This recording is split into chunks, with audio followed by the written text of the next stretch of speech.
Hi, everyone. Welcome to Unstoppable Mindset. Glad to see you wherever you happen to be. I am your host, Mike Hinkson, and our guest today is Sylvia Bartley, who is a thought leader, a neuroscientist, and I'm not going to tell you any more than that because we're going to make her tell you her whole story. Sylvia, welcome to Unstoppable Mindset. Thank you, Michael. It's a pleasure to be here with you today. Well, I was reading your bio, and there is a lot there. I know you've done a lot in dealing with diversity and equity and so on, and we'll talk about inclusion. And you are a neuroscientist, which is fascinating in of itself. But why don't we start? Tell me a little bit about you, maybe growing up, just how you started and how you got kind of where you are. Yeah, happy to. So where do I start? I think I grew up in the UK, born and bred, and born to two Caribbean parents. My parents are from St. Lucia and Jamaica, and they came to England in the 50s because of the promise of jobs and great access and opportunities. And so they came across, they met, and they had 4 children. And growing up in the UK, it was a fairly good experience. I won't say I'd experienced racism or any such thing directly. I was in a predominantly white neighborhood. I went to a very good Catholic school where I received an excellent education. And I went on to work in the Royal London School of Medicine and Dentistry, where I became a research technician. And I worked there for 13 years. And during my tenure there, I did lots of research on the somatosensory cortex, looking at brain plasticity and long-term potentiation and memory and learning. And so this was a very new field for me. This wasn't something I aspired to do when I was growing up in school, but I was very intrigued and very engaged in that particular area in neurophysiology. And I was surrounded by these phenomenal academics and teachers that really taught me a lot. And during that time, that's when I got my first degree in applied biology, specializing in psychopharmacology, and my second degree, my PhD in neurophysiology. And again, my work was on the somatosensory cortex, looking at brain plasticity in response to our experience, our innocuous experience. And I was very intrigued by that work and very intrigued by the kind of deep intrinsicness of the brain and the function of the brain, and obviously how it really controls everything that we do. But I knew after I did my PhD that I wanted to do some more work that was more clinical facing. And so I left the academic environment and I entered into the medical device field, where I started off in cells, selling wires and stents, interventional cardiology in the heart of London to the big cardiac centers. And then I quickly transitioned into Medtronic, the largest standalone medical device company in the world. And I started there in cells of intrathecal baclofen therapy, and then quickly moved to a therapy called deep brain stimulation.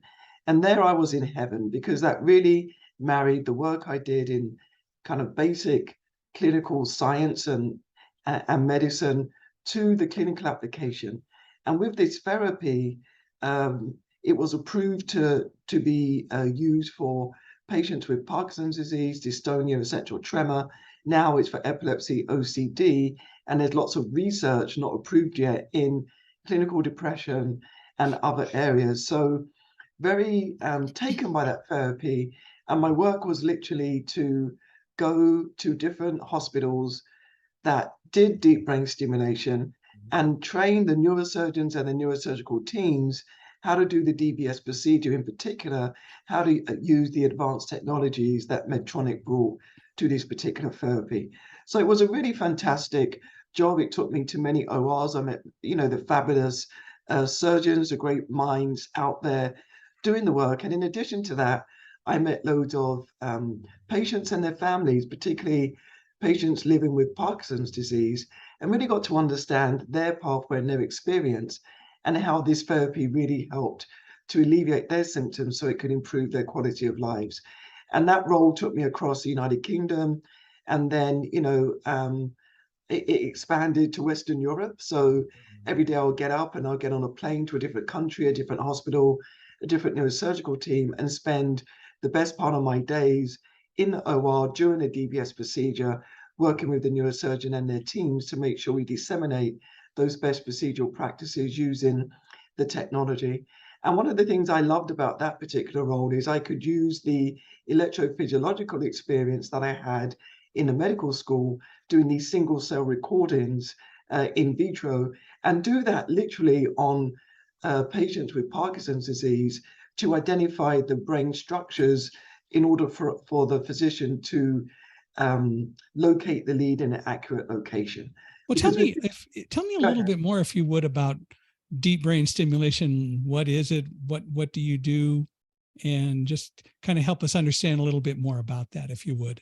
Yeah, sure. So deep brain stimulation is actually a therapy where you apply a very fine electrode into deep structures of the brain, and the structures that you implant the electrode, they have to be approved structures. So everything's under the FDA or the TÜV approval.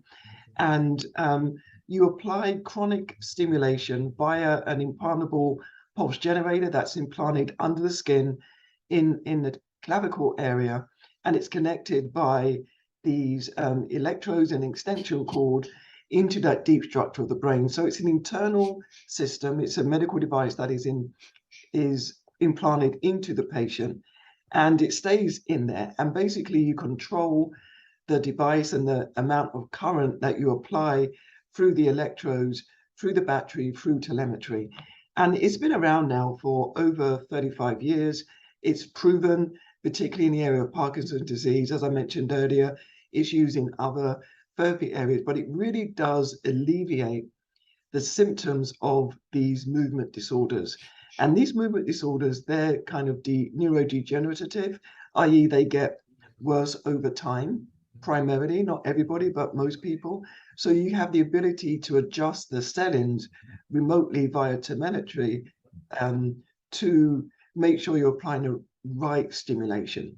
And it's really important the lead is placed accurately and that the stimulation is only stimulating the area, because it's surrounded by these other complicated structures. And if you stimulate those areas, you can get side effects that are not, that makes it very uncomfortable and almost sometimes unbearable. So you've got to be precise in your location and in your stimulation of parameters, and it's tailored to the patient. Now, this isn't suitable for every patient. There is a selection criteria. The neurologist, the movement disorder neurologist, plays the role in selecting the patients, making sure they meet the selection criteria. And they also play the important role of managing the parameters and the stimulation parameters after the lead is implanted. So you're really kind of connected to this device for the rest of your life. It does improve the quality of your life if it's in the right area of the brain and the stimulation parameters are accurate and you're a right fit for this particular therapy. And it's done all over the world in many different countries. Literally, it's probably got approvals in most countries. Now, what I will say is the regulatory approvals are different in every country. So not every condition is approved, but typically Parkinson's disease dystonia is approved throughout the world. So when the electrodes and the devices is implanted and you begin to use it, and I appreciate that you need to clearly know what you're doing and you need to be very careful. Other than, let's take Parkinson's as an example, where you are, the visible signs are that you're changing the amount of improper movements or unwanted movements and so on. What does the patient feel? Well, that's a great question. So clearly before they come to us, they've reached a certain part in their pathway where the medication is not working well for them. They probably get imbalance of complications or side effects as opposed to clinical benefits. So it comes to a point in their journey, depending on how far the condition advances, that there is a surgical intervention. And there's many other surgical interventions like vagal nerve stimulation, but deep brain stimulation is one of them. And at the early stages, it was almost like the very end, like you had to be very advanced. But with all the technology now, it can be done kind of earlier. in the pathway. But the patients are kind of in a bad way when they get to the point of having deep brain stimulation. And so during the surgery, typically, not always, typically, because the procedure is done in so many different ways, but typically the patient is awake. They're on local anesthesia, Right. heavily sedated, they're awake. And they're awake because when you put the lead in the brain, during the procedure, the neurologist comes in and does what we call physiological testing. So they can apply stimulation during the surgery to make sure that it's really doing what it's supposed to do, alleviate the symptoms and not without any side effects. So they do a battery of tests and application of different stimulation parameters, and the patient can respond directly to say, well, yeah, you can see if the tremor's stopping, or if the dystonia is being reverted, but also the patient can tell you how they're feeling.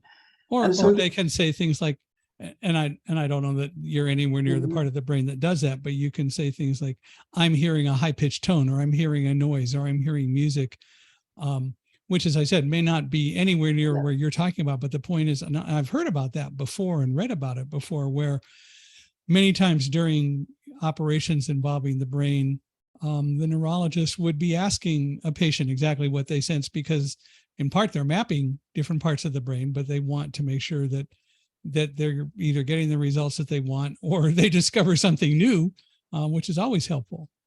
Yeah, exactly. And they do map the brain, and that's why electrophysiological recordings is a good way of doing it. And now with advanced technologies, there's multiple electrodes that can apply stimulation in different ways. So it really does advance the way in which we do the procedure.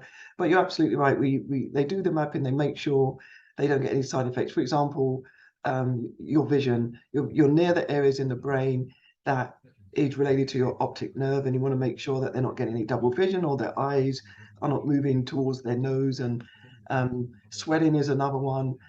And dystonia, pulling of the side of the mouth, it is another one as well. So these are very serious side effects that can impact their quality of life. So the goal is to improve it, and so making sure that we get the best optimal outcomes. And that's why it's typically done awake. But there's now lots of advancements in medical technology, and there's lots of research and people looking into doing the procedure asleep, because it is uncomfortable for the patient. They've got a stereotactic frame on their head. It looks like a cage. They've got 4 pins in their head. Someone's drilling a 14-millimeter burr hole in their skull while they're awake. So, I go to the dentist, and having my teeth drilled under local anesthesia is very uncomfortable. So I can't imagine what it feels like when you're in your worst state, because the patient is not on medication, because we want them to have their symptoms of Parkinson's. So when we apply the stimulation, and look at me saying I'm so used to saying, but when I say they apply the stimulation, you want to see that it's been alleviated. And so the patient's not feeling very well anyway, and then they have to go through this procedure, which can last anything from 2 hours if it's done asleep and experienced hand, to 7, 8 hours. And so it's a long time for the patient. So, the patient is so relieved, grateful, and just kind of elated when their symptoms are alleviated and their quality of life has been improved. So Particularly lots of, when it comes to like dystonic patients as well, where they have very severe distortions, muscle contractions, and they're in the most kind of painful positions. And it's almost like a miracle. I used to call it the miracle cure, even though it doesn't cure the illness, but it really does alleviate those horrific symptoms that really does impair their quality of life. Does it have an effect on longevity if you're using deep brain stimulation, and if it's working, does it, I know it's not a cure, but does it have any effect on the person's longevity? To be honest, I'm not sure about the recent, if there's any recent findings about this, but to my knowledge, no, it doesn't stop or slow down the progression of the condition. It alleviates the symptoms. And I haven't looked recently into any research to see if that is different, but for a very long time, there was no evidence to support that it slows it down. Just improves the quality of life by alleviating the symptoms. Yeah, so it's dealing with the symptoms and That's certainly right. not the cause. Yeah. When the surgery is occurring or afterward, um, I'm assuming, maybe incorrectly, but having gone through one just as part of a test many years ago, I assume that there are differences that show up when the brain is stimulated that show up on an EEG. What do you mean in terms Well, of? so if I'm watching on an electroencephalograph and watching a person's brain patterns and so on, are there changes when the brain is being stimulated?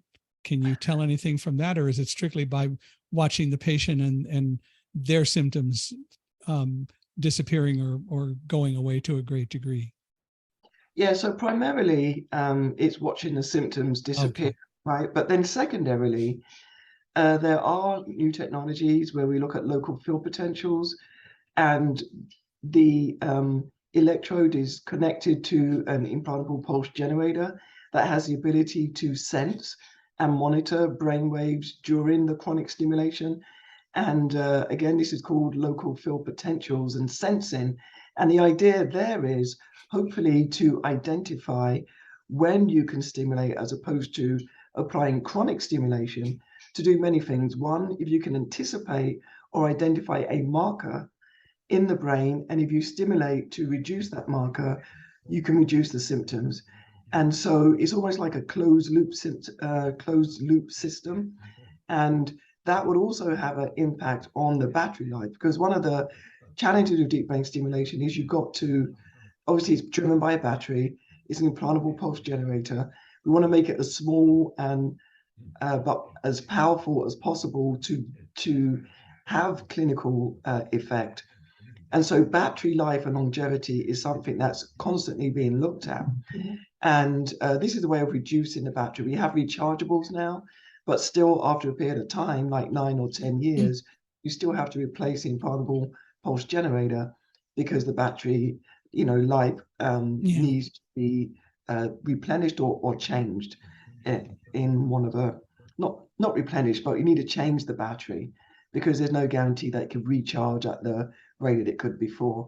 Well, So this, I asked the question only basically because being a physics guy, I love quantitative things as opposed to qualitative things. And that's why I was asking if there are ways to see differences in brain patterns and so on. And that may be a totally irrelevant question, but that's why I asked the question. yeah, no, not at all. And like I said, sensing is a thing now that they are monitoring and looking for biomarkers and looking at brain activities uh, while it's in the patient. And that's very advanced because that hasn't been done before. So, yeah. Yeah, it's definitely cutting edge. I hate to use that term. It's bleeding edge technology Yeah, absolutely. in a lot of ways. Absolutely. But So, I've been out of DBS now for, let's say, 6 years. So I may not be as current as I used to be, but that's the basis and the premise of it. well, people have called you a unicorn. What do you think about that and why? I had to ask.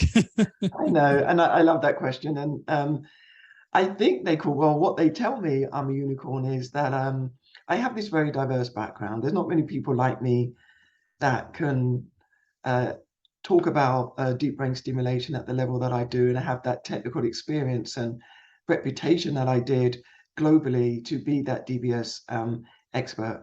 And then secondly, I am this corporate person that worked a lot in marketing, lived in 3 different countries, very culturally fluid and diverse, and known as a good leader of people, and definitely with some strong business acumen. But then I think they call me a unicorn because I'm very much engaged in community, particularly the Black community. And as you know, there are many disparities in the Black communities or communities of color.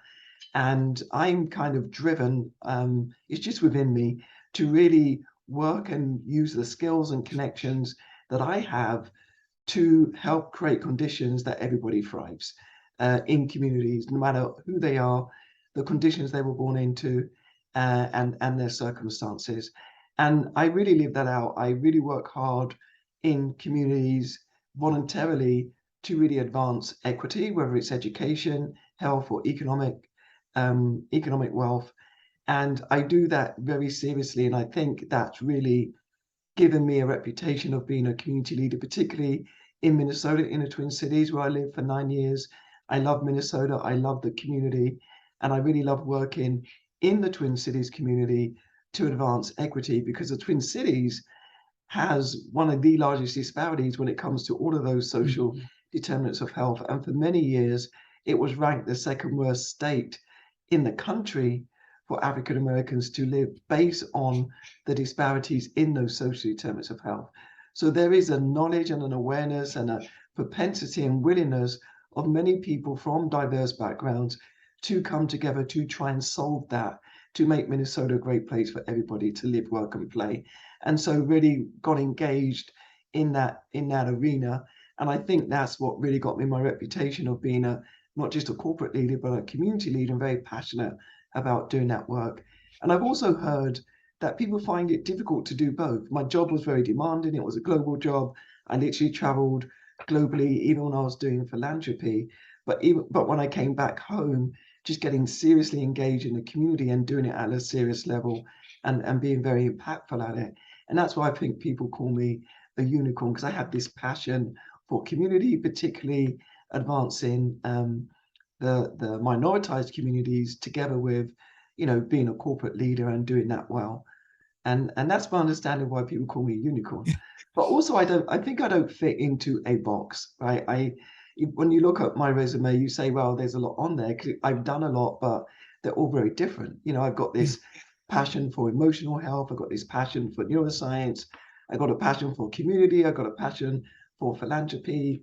I've done marketing and strategy and operations. And so, I like to blend all of those together and do the work to advance equity, in particular health equity. But that isn't a cookie cutter role, No. and so that's why I think I'm very kind of unique and different in that way. Well, it's interesting. You clearly started out with a very technical background, and you have evolved, in a sense, if you will, from that, or you have allowed yourself to diversify and to go into other areas, as you said, into marketing and such as that.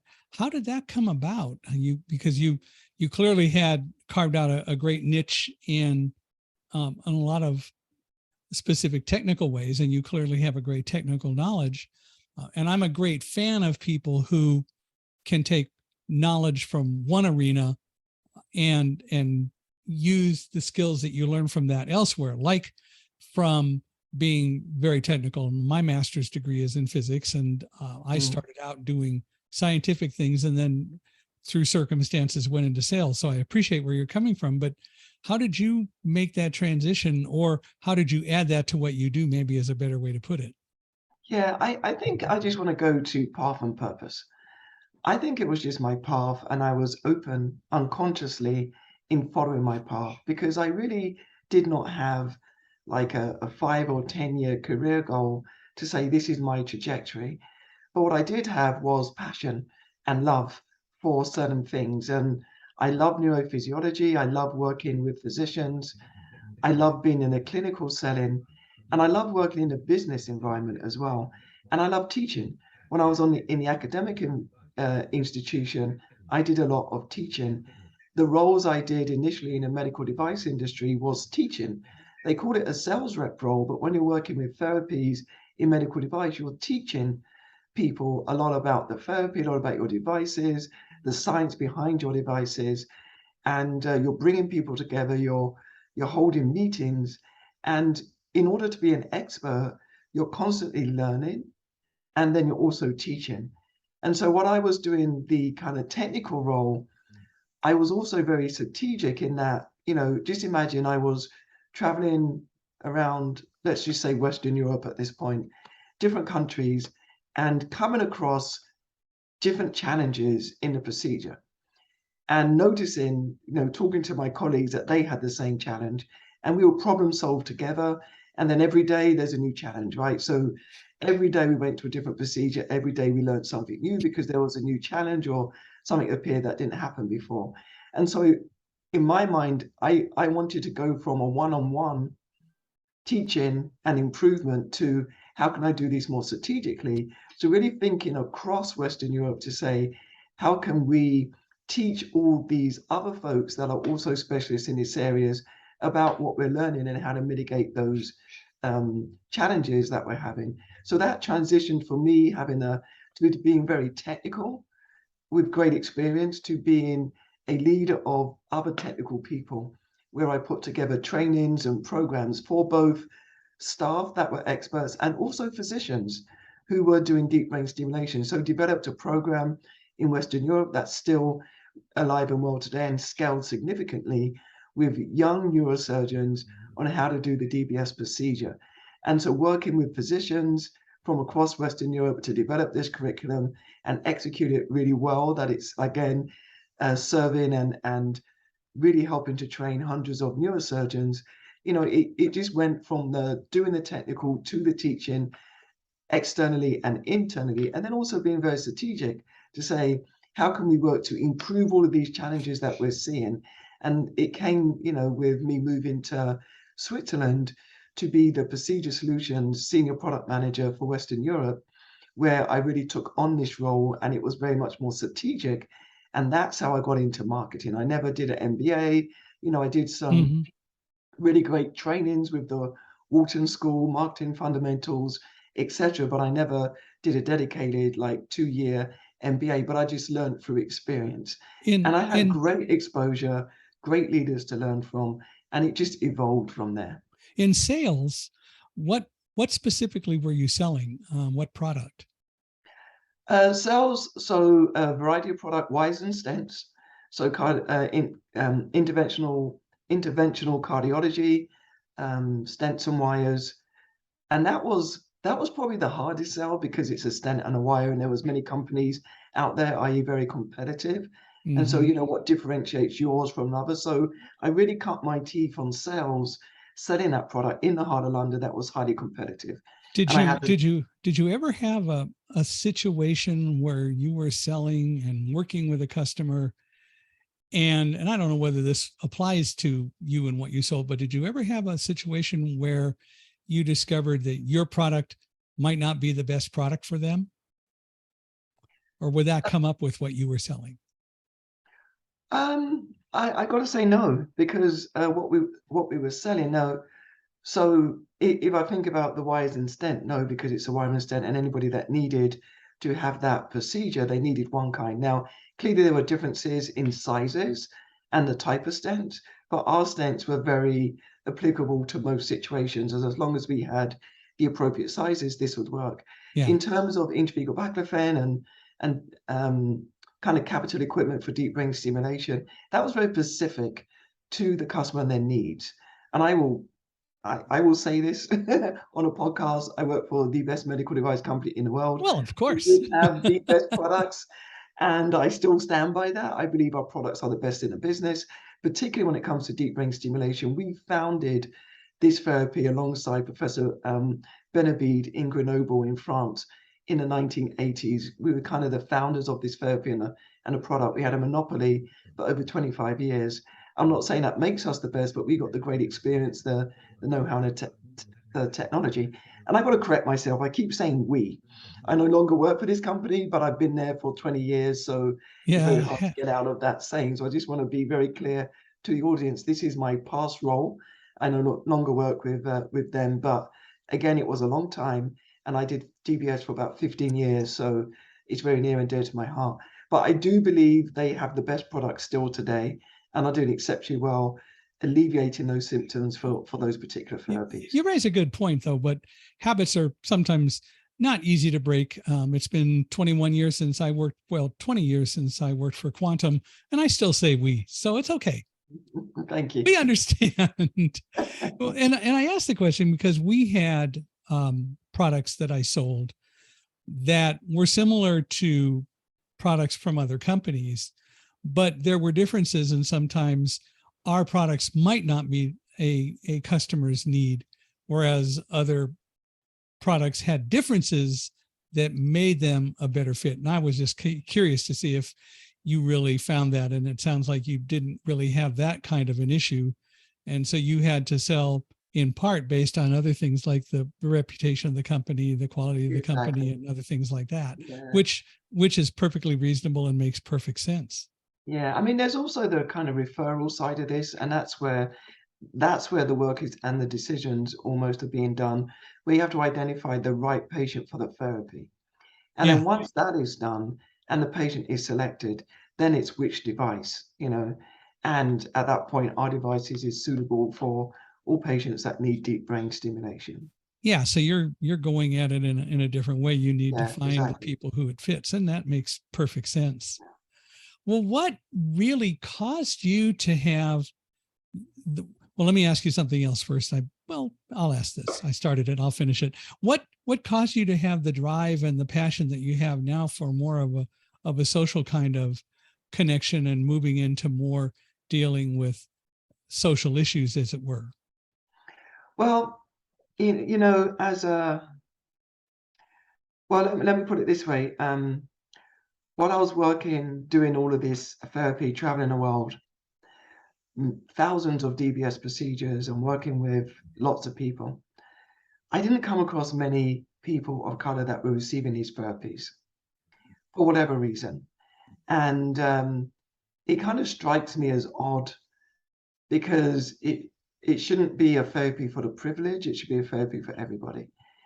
And in the United States, insurance and access has a lot to do with that. And outside the United States, I still didn't see, I didn't hardly saw anybody. Actually, I think I probably saw two Black people receiving this therapy. And so I've always been mindful of things like that. And obviously, as a Black person, I'm very mindful and aware of disparities and discrimination. And I've always had a heart to address discrimination, not discrimination, equity, as I mentioned earlier on in the discussion. So I've always looked at the world through that lens in everything that I do.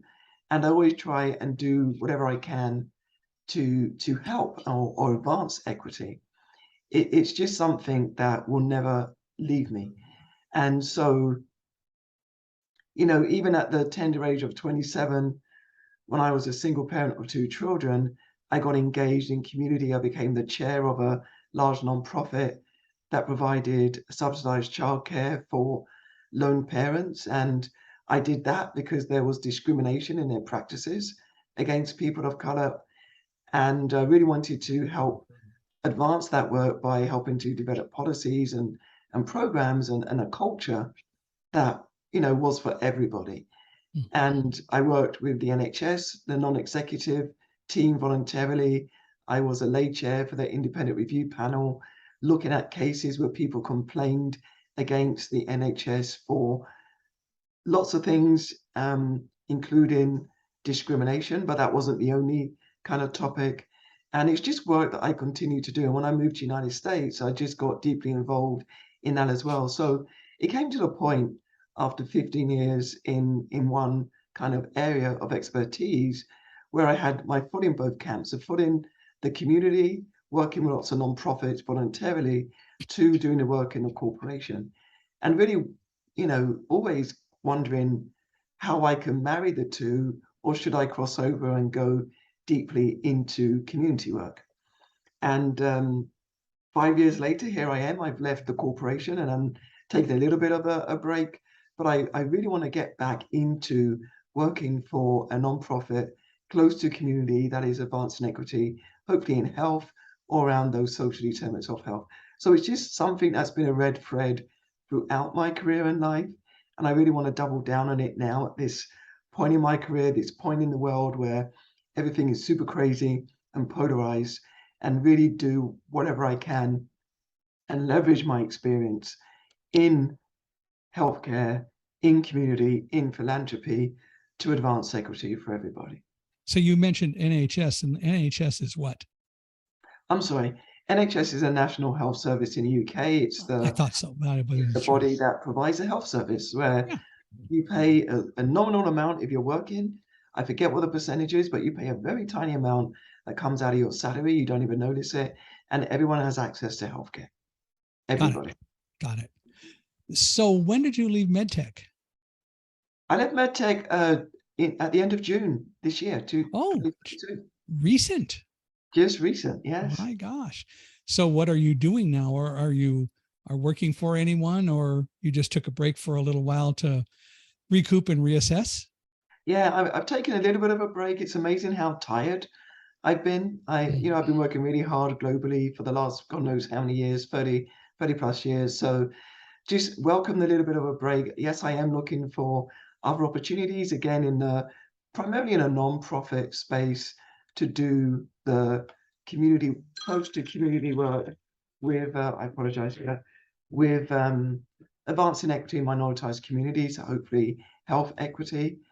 So I'm looking at doing that, and yeah, we'll just see what happens. But at the moment, I am volunteering at a fabulous non-profit organization here in Atlanta called the Johnson STEM Activity Center. It's an organization that's founded by Dr. Lonnie Johnson. He's an inventor of the Super Soaker, and they run some phenomenal programs, robotic programs, computer programs, e-gaming, coding, virtual reality for students, particularly from minoritized communities. In this particular center, they give them access to equipment and resources and teams to really get engaged in STEM through these programs. And I just love working there. I'm fortunate that I don't live too far away. I go there during the week and I work with Dr. Johnson and Linda Moore, who oversee this organization together with their other entities, and just really taken aback because it's the heart of Atlanta. It's very community driven and they're doing some excellent work. And to see the young students, particularly those from minoritized communities, build robots and their eyes light up when they're talking about STEM and what they want to be, like an astronaut or cybersecurity, it's just amazing. So that takes up a lot of my time together with networking and socializing. So, and that's what I'm doing right now. So are you in Atlanta or Minneapolis now? Minneapolis, I'm St. in Paul. Atlanta. I've been here for Ah, the last 3 years. Yes. okay. So you don't get to have as many snowball fights in Atlanta as you did in Minneapolis, St. Paul, huh? Yeah, no.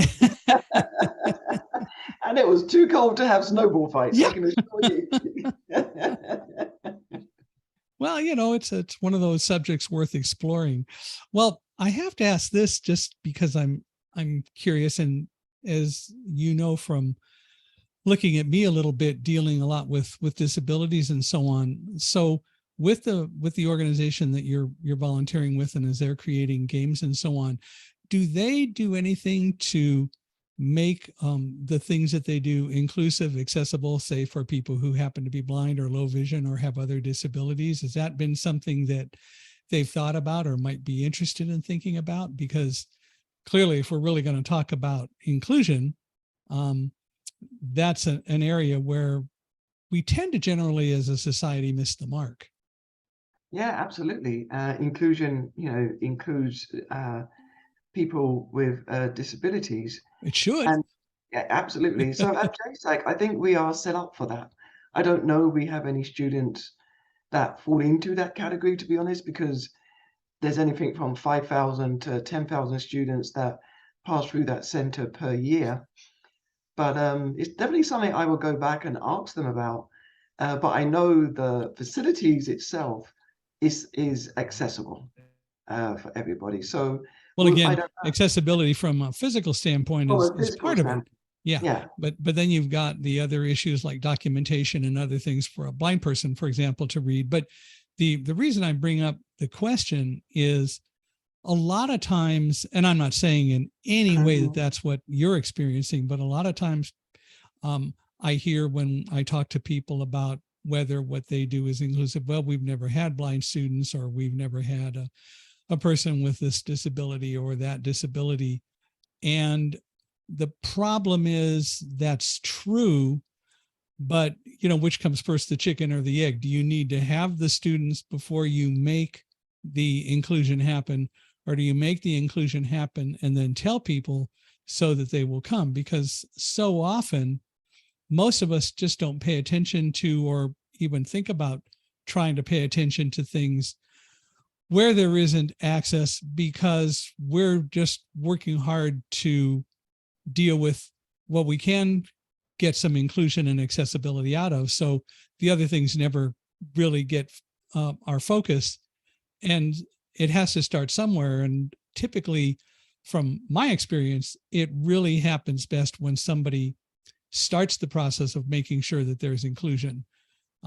Accessibility that I work for, that makes products that help make websites more inclusive and available to persons with disabilities, started because it's an Israeli company where the law said you got to make websites accessible. And the guys who started it actually first worked for a company, started a company that made websites.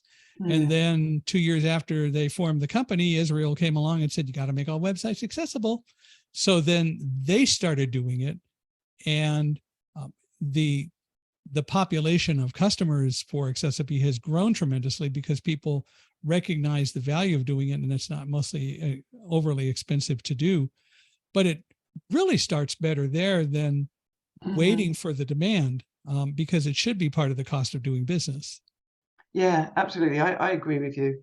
And at JSAC, it's a special place. Typically, people contact JSAC and they say, we want to bring our students here or run the programs in the facility. And so that's typically how their programming works. The programs are developed based on the partnerships.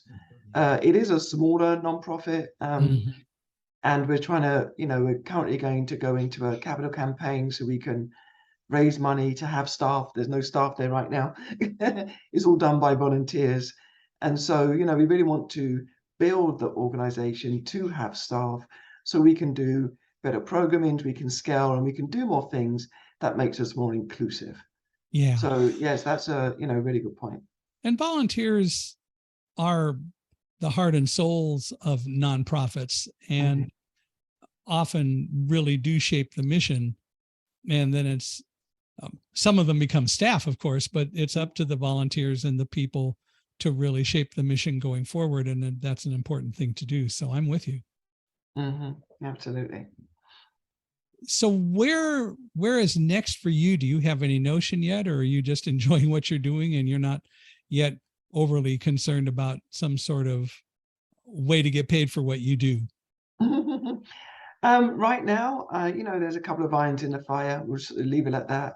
We'll see what pans out. I am all about path and purpose and the universe doing its thing. So we will see what will happen there. But in the meantime, I'm continuing to do what I love, which is really get involved, volunteer, and, network and do my podcast too, because I too have a podcast, and that gives me more time to focus on that because I'm purely doing that by myself. And making sure I get good guests and good topics, and really providing information that can help our listeners make good decisions about their lifestyle. Well, tell us more about the podcast. Being prejudiced about podcasts because obviously we're on one now. So love to learn more about it. I think podcast is a way of getting information out there to our listeners in a different way, right? I think people are getting very tired of the traditional media outlets, and podcast is taking off. And my podcast is called the More We Know Community Show, Conversations Cultivating Change. And really, again, it's focusing on addressing the social determinants of health, right, primarily for the Black community. And I do that through storytelling, really having great guests that are change makers, leaders, really driving change either through their story of what they do, or working with a nonprofit. And also talking about equity and providing information around health equity and what people need to know in order to make good decisions about their health and their lifestyle. And it's all about information, and it's data-driven information as well. And my guests are phenomenal. They're just, change makers in their own rights, and just very inspiring.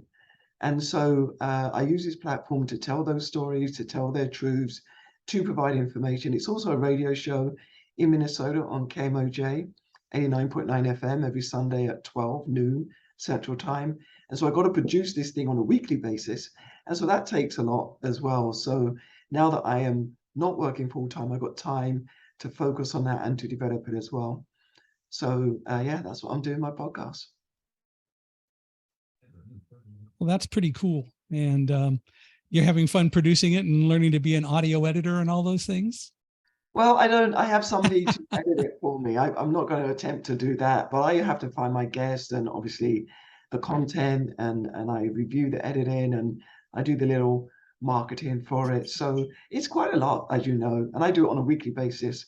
I have to knock it out. Sometimes I do replays, but I got to knock it out. And so I'm looking, yeah, to get some sponsorship, hopefully, so I can hire folks to do it for me, and you know, do a better job on my social media. I'm not very good at that. Yeah. It takes a lot of time, and I don't have the time to do all of that. So It, it does. And I used to put out a newsletter on a regular basis, and don't anymore, just because the time gets away. it does. Time flies. And Exactly. social media is a great time sponge. So it's easy to spend a lot of time doing social media, and there are only so many hours in the day. Exactly. And there's so many talented people out there doing social media. I can't even if I tried, you know. Yeah. Yeah. Some of us just have different gifts. Who are some of your favorite guests for your podcast? You know, I've had so many guests. I started doing this in 2015 under a different brand called the Black Leadership Redefined, and primarily based in Minnesota. And so my guests have been anybody from Senator Tina Smith to Chief of Police Arredondo, to Attorney General Keith Ellison, to Nikema Levy Armstrong, who's a civil rights activist in the Twin Cities, to all of these phenomenal African-American female coaches and leaders and ministers. I've had some deep, meaningful, moving conversations with people. But I think the ones that move me the most are those that are telling their stories that kind of break your heart. And it doesn't move me because it breaks your heart, but it moves me because they took their pain and they transformed that to something impactful that really impacts and changes the lives of many.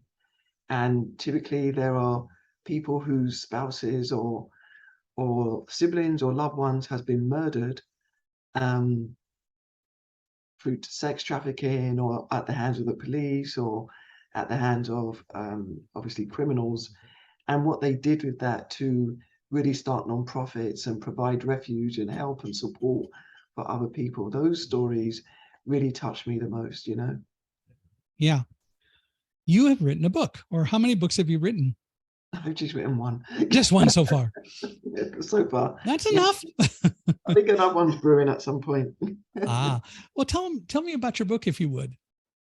Yeah, my book is called Turning the Tide, Neuroscience, Spirituality, and My Path to Emotional Health. And the book I wrote because of my interest in science, the brain, neurophysiology, and spirituality and emotional health, and recognizing that the areas in the brain that are associated with all three of those are areas that intersect at some point or are the same areas.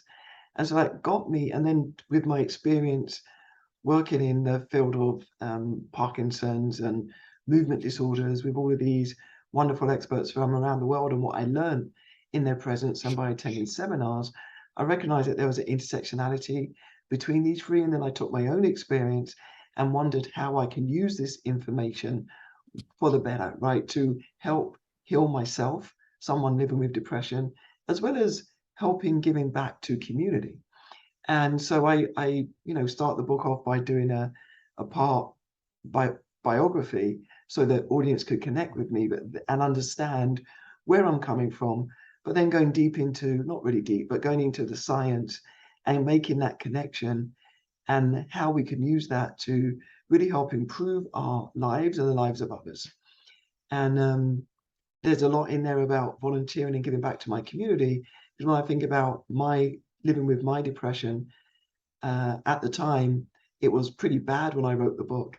And, I even wrote in a book that I saw it as a gift, because it really does help me to go deep internally, to connect to, my spiritual path, to really understand why I'm suffering like this emotionally.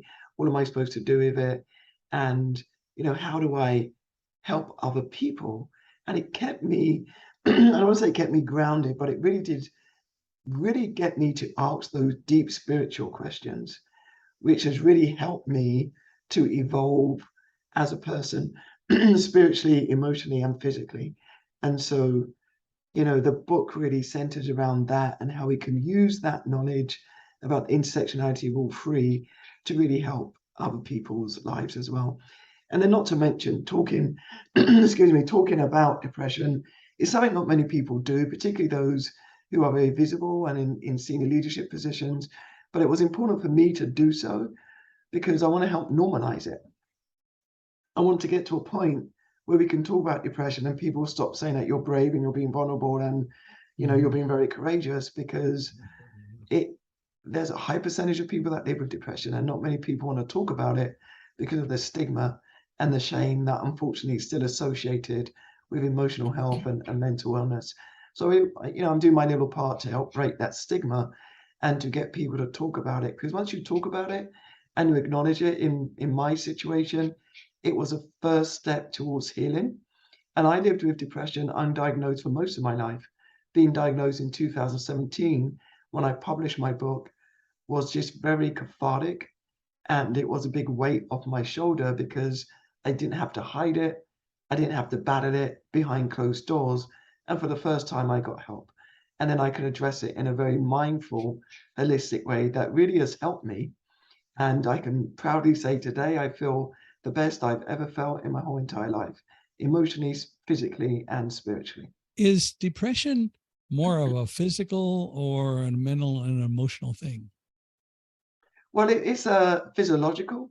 It can be. I mean, depression comes in many forms and it's different for everybody, but there's absolutely a physiological component to some kind of depression where there's a chemical imbalance due to some overactivity, underactivity of certain areas in the brain, particularly the basal ganglia, which is your kind of seat of emotion.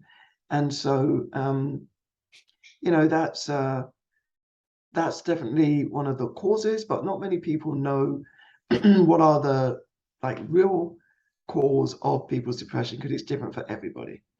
And sometimes it could be experiential, it could be in reaction to something very traumatic. And then hopefully those situations, it doesn't kind of last long. But if it is neurochemical, then definitely people, need to get professional help for that outside of talk therapy. Right.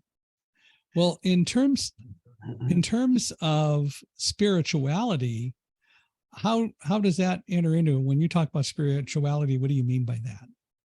So what I mean about that is, I mean looking inwards and looking at the wider plan, knowing that I call it the universe, right? People will say, call it God, and I do believe in God and I pray to God, but I talk about universal timing and the power of the universe a lot, and knowing that there is a bigger plan greater than us. There was a life here before us. I believe I believe we choose our parents. I believe we come here with an assignment. Everybody comes with an assignment. Mm-hmm. And I believe that by saying that, I believe we will have our path and our purpose. And my goal is to align with my path and my purpose so I can really live to my full potential in this lifetime. And that's what I mean about spirituality. So it's less about the external factors, less about striving to externally achieve, but more to internally achieve. And that achievement is alignment with my spiritual path and purpose. And I believe once I do that, and when I achieve that, everything will fall into place and I'll be at peace and I will kind of live my full life. And I'm getting there. I don't know if I'll ever be fully on my path and purpose. I'm always seeking.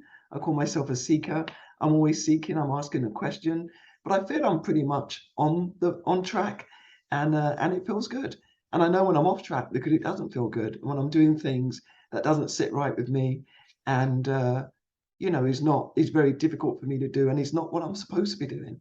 And so I'm aware enough now to say, well, I'm going to submit that to the universe, and I'm just going to, reset and redirect myself to make sure that I am on path so I can do what I'm put on this earth to do. And Well, that's right. Yeah. whether you call it the universe or God, do you believe that God talks to us? I believe God talks to us in many ways. Now, Mm-hmm. you're not going to hear a voice or you're not going to see a burning bush, but you are going to have signs. You're Some going to have, people do. I know, but that's not me. But you'll have signs, you'll have feelings, and you will hear stuff. It's not going to be a voice again, but you will hear messages, and that will come maybe in your dreams, maybe through another person that you're talking to. But the important thing is one has got to be in a place to be able to hear and receive. I believe this And is of everybody. and And, there's the reality being of it. still, and this is where the mindfulness and the spirituality comes into it. Being still, whether you're meditating or just being still and tapping into silence, this is when you're in the best place to receive and understand what it is that your assignment and your purpose is. This is when you're in your best place to receive those messages that you are so desperately seeking to hear and to receive that guidance. Yeah. And that's a big part of spirituality, together with doing things that prepares your vessel, because we are physical matter, right? And our spirits live within us. We house our spirit and we house our soul. And, I focus on trying to keep my vessel as healthy as possible. So it's in a good, strong place to house my spirit and my soul. It's all intertwined. Yeah. It's very complicated, very deep, but that is a big part of it. So if we are, if we are in a flamed body, if we have inflammation due to the fact that we're eating foods that are inflammatory, and we have inflamed guts, and we have, inflamed neurons in our brain, because what inflames the gut inflames the brain too, I believe. And we're having a chronic illness, it's very difficult for us to do what we're supposed to do on this earth. And so, our physical being and health is obviously very important, Yeah. and it ties closely with our emotional health as well. I think it is possible to hear a voice. But again, I think it all comes down to exactly what you said. We get messages in many ways because God or the universe is always trying to talk to people.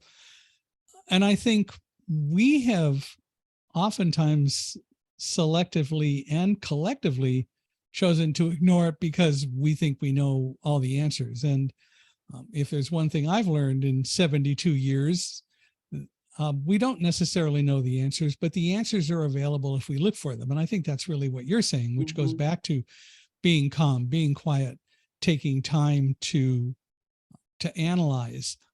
We're in the process of writing a book fondly for the moment called A Guide Dog's Guide to Being Brave, which is all about learning to control fear, learning that fear does not need to be blinding, as I describe it, or paralyzing, or whatever you want to call it, but that it can be an absolutely helpful thing in teaching you to make decisions. But you need to learn to control it. You need to learn to recognize its value, just like we need to learn to recognize the value of pain or anything else in our lives.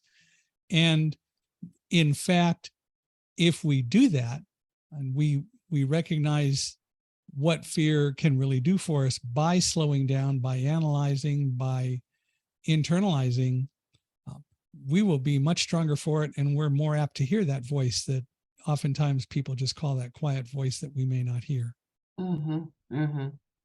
Absolutely agree. So it is a challenge because we're not used to doing that. We don't like giving up control, if you will. Yeah. But once, and everyone will get there. Once for me, once I got there, and it's a journey, it doesn't happen overnight. It can take years to get to that place. But, once you get there, it's so enlightening, and you just feel light. It's funny, it's not often I feel like I'm like directly on path and purpose, and I get a glimpse of it once in a while, and it feels so different. It feels so light. It feels so right. And that's where I want to be for, a majority of my time that I have left in this lifetime. I want to feel that way all Yeah. the time. So that is my goal. And the more you seek it, the more of it you'll find. Yeah, hopefully. You will. Yeah. It's all a matter of realizing it's there if we look for it, and it may not show up exactly the way we expected, but so the issue is really that it shows up, right? It is. And yeah, I read somewhere that said, just be open, just really try your best, show up. Because people say, how do you know your own path and purpose? How do you know this is right for me? You got to show up, you got to do your best, and you got to give it all you've got, and then you got to let it go. Let it go to the universe and have no expectation for the outcome, but just be open to all kind of possibilities and where that will lead you. And That it's is always, very hard to do. Yeah. and it's always appropriate to ask the question, did I do my best? Did I get the message? Am I missing something? Right. And look for the answer. Mm-hmm. Well, Yes. Sylvia, this has been a lot of fun. We have spent an hour and we didn't even have a snowball fight. Darn, that's too hot for that. It's I know. going to be over 90. We're cooling down out here right now. We were over 100 for the last 10 days. So it's Oh, yes. Yeah. out here in California, but I really enjoyed having you. How can people reach out to you or learn more about you? Excellent. Thank you for asking that question. I think if you go to my website, I have a little website here, and it's sylvia-bartley.com. That is sylvia-bartley.com. And you can, that just tells you a little bit more about me. You can see my podcast, my books, and there's a method of getting in touch with me if you want to. Is the podcast available in a variety of different places, or is it best to go to your website? No, it's available on multiple platforms: Apple, Google, Spotify. Yeah, and the it's called what? And what's The it More We called Know again? Community Show with Dr. Sylvia, Conversations Cultivating Change. Do the first part again. The More We Know The More We Know. Okay. Community Show with Dr. Sylvia, Conversations Cultivating Change. And I hope that people will seek you out. This has been, for me, very fascinating. I love learning new things and getting a chance to meet fascinating people. And I'll buy into the fact that you're a unicorn. It works for me. Well, I'm just me, but I appreciate the invite to be in your podcast, Michael. And thank you very much for providing this platform to share stories and information with your listeners too. Thank you. And we love stories. And if people would love to comment, I really appreciate it if you would. I'd love to hear from you about this. You can reach out to me at Michael H.I., M-I-C-H-A-E-L-H-I, at Accessibe, ACCESSIBE.com.